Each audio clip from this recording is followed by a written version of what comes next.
کہ منظر تو محفوظ ہے، مسجد کو گرانے کے حکم سپریم کورٹ دیتی ہے۔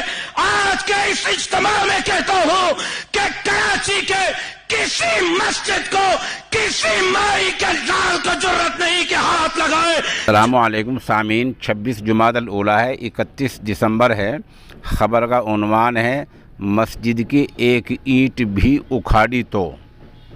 دراصل پڑوسی ملک پاکستان کی سپریم کورٹ نے چند روز پہلے یہ آدیش دیا ہے، حکم دیا ہے کہ وہاں کی پارک میں بنی مدینہ مسجد کو گرا دیا جائے، منہدم کر دیا جائے، کیونکہ وہ غیر قانونی طور سے بنی ہیں۔ ایسا وہاں کی سپریم کورٹ نے حکم دیا ہے۔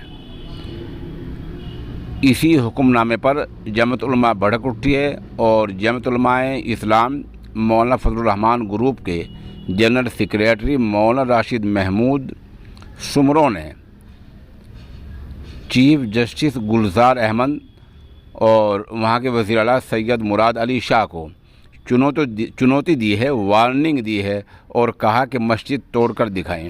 جیسے کہ آپ نے شروع میں ویڈیو میں دیکھا، یہی مولانا محمود صاحب ہیں جو سپریم کورٹ کو اور سرکار کو وارننگ دے رہے ہیں۔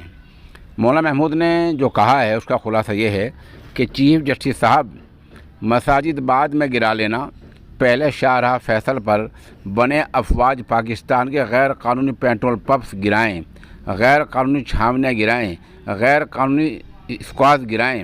کراچی میں 35,000 غیر قانونی عمارتیں ہیں، پہلے ان عمارتوں کو گرائیں پھر مسجد کی طرف آئیں۔ مولانا راشد محمود سومرو، یہ ٹویٹر بھی انہوں نے وارننگ دی ہے۔